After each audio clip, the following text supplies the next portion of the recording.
Take the flat plane and draw the unit circle on it. Every arrow of length 1, sweeping all the way around. Now feed that whole circle through a matrix, every point at once. Watch what comes out.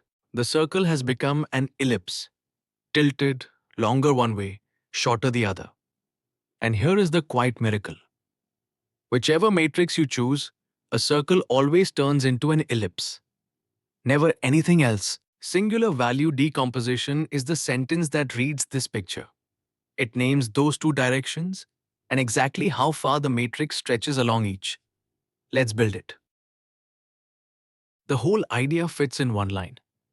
Any matrix A factors into 3 steps, read right to left. And each step is the simplest thing it could be. We transpose is a rotation. Sigma, a pure stretch along the axis. U, another rotation. Rotate, stretch, rotate. Every matrix on Earth. Let's do it to the circle, one factor at a time. Start with the unit circle, 2 perpendicular arrows riding on it. First, we transpose spins the whole picture. The circle is still a circle, but the 2 arrows now point in new directions. Then sigma stretches along the coordinate axis. That is the moment the circle becomes an ellipse. And the stretch factors are the singular values. Finally, you rotate that ellipse into place. Rotate, stretch, rotate. And the circle has become exactly the tilted ellipse we saw at the start. Now let's pin down each piece exactly for a matrix A with m rows and n columns. U and V are both square and orthogonal. Their columns are perpendicular unit vectors, so they only rotate or reflect, never stretch. Both are rigid motions. Sigma sits in the middle, the same shape as a. It is diagonal, and every entry is 0 or positive. Those entries do all the stretching. The diagonal entries of sigma are the singular values, always written largest down to smallest and never negative. The columns of U are the left singular vectors, the columns of V, the right singular vectors, the special directions the ellipse pointed out. How does this differ from eigenvalues? Eigendecomposition needs a square matrix and uses one matrix with a diagonal of eigenvalues. Singular value decomposition is far more general. Any matrix, any shape. 2 orthogonal matrices around a diagonal of non-negative singular values. Every matrix has one. So how do we compute them? You cannot always take eigenvalues of a. It might not even be square. So instead, form a transpose times A. Whatever shape A had, a transpose A comes out square, n by n. So it has honest eigenvalues. It is symmetric, since transposing gives itself back. So all its eigenvalues are real. And the crucial part, for any x, x transpose AX is just the length of AX squared, never negative. So every eigenvalue of a transpose A is greater than or equal to 0. It is positive semi-definite. That is the whole recipe. The singular values of A are the square roots of the eigenvalues of a transpose A. And since those are never negative, singular values cannot be negative. The vectors follow too. The normalized eigenvectors of a transpose A are the right singular vectors, the columns of V, and each left singular vector is a times V I over sigma I, the columns of U. The singular values also read off the rank at a glance. The rank is how many of them are strictly positive. The first are singular values are positive.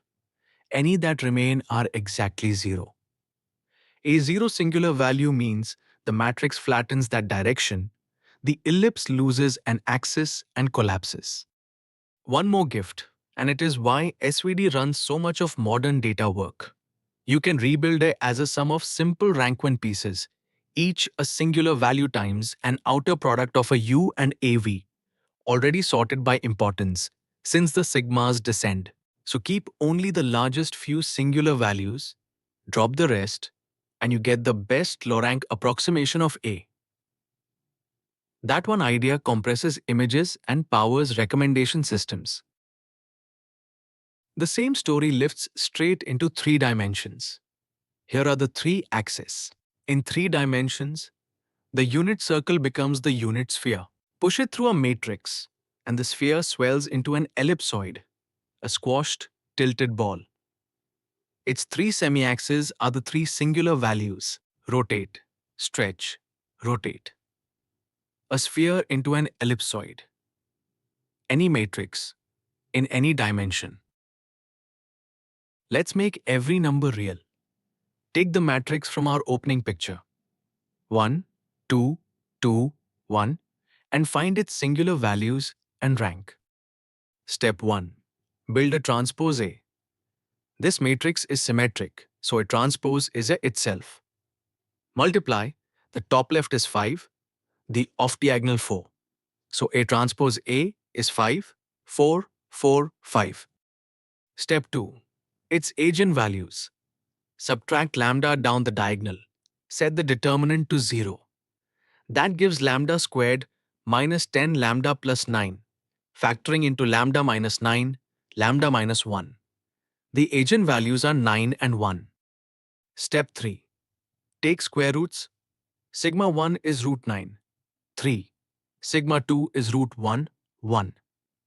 Largest first, 3, then 1. Step 4. The rank. Both singular values are positive, so the rank is 2. The ellipse keeps both its axes, and a lovely check. This A is symmetric, and its own eigenvalues are 3 and minus 1. Its singular values, 3 and 1, are exactly their absolute values. The symmetric case confirmed. Let's watch those exact numbers become a picture. Here is the unit circle, with the 2 input directions marked, along 1, 1 and along 1, minus 1. Now apply A. The circle stretches into an ellipse, and the arrows land on its axis. The gold one grows by sigma 1, 3 times as long. The rose one by sigma 2, just once. The singular values are the half-lengths of the ellipse. Numbers and picture, the same thing. One more example, this time a full decomposition. A has a 0-second column, so it squashes the plane onto a single line. Rank 1. Let's find you, sigma, and be completely. First, A transpose A. It comes out 25, 0, 0, 0. Already diagonal, which makes life easy. Its eigenvalues sit on the diagonal 25 and 0. So the singular values are the square roots, 5 and 0. That single 0 is the rank 1 collapse. Right there in the math. Sigma is 5, 0, 0, 0.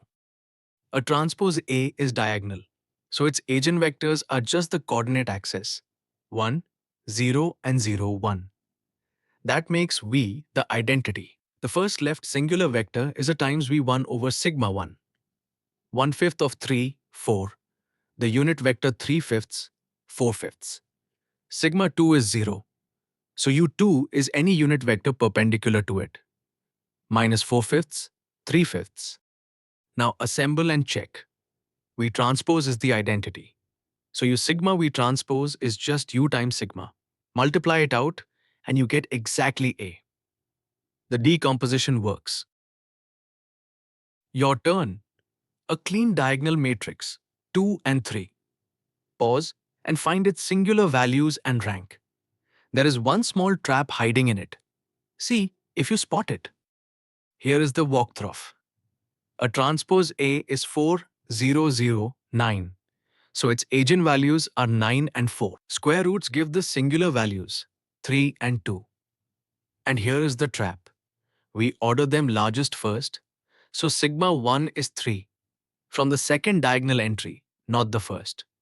Not always the entries in the order you see them. Both are positive, so the rank is 2.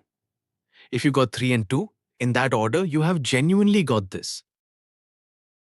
Trap 1. Confusing eigenvalues with singular values.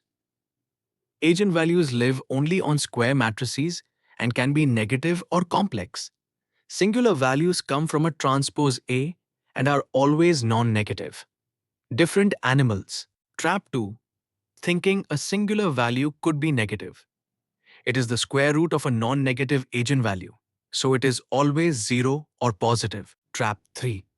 Taking eigenvectors of A instead of a transpose A. Reach for A itself and you get the wrong directions. Trap 4. Assuming singular values and eigenvalues always coincide for symmetric matrices. They are equal only when the matrix is also positive semi-definite. In general, singular values are the absolute values of the eigenvalues. Let's lock it in. Every matrix factors as you sigma, we transpose. Rotate, stretch, rotate, turning the unit circle into an ellipse. The singular values are the square roots of the eigenvalues of a transpose A, always non-negative. The lengths of that ellipse's axis. The rank of A is how many singular values are positive, how many axes the ellipse keeps, and keeping only the largest singular values gives the best low rank approximation, the idea behind compression and recommendation systems. Hold those 4 lines, and SVD is yours.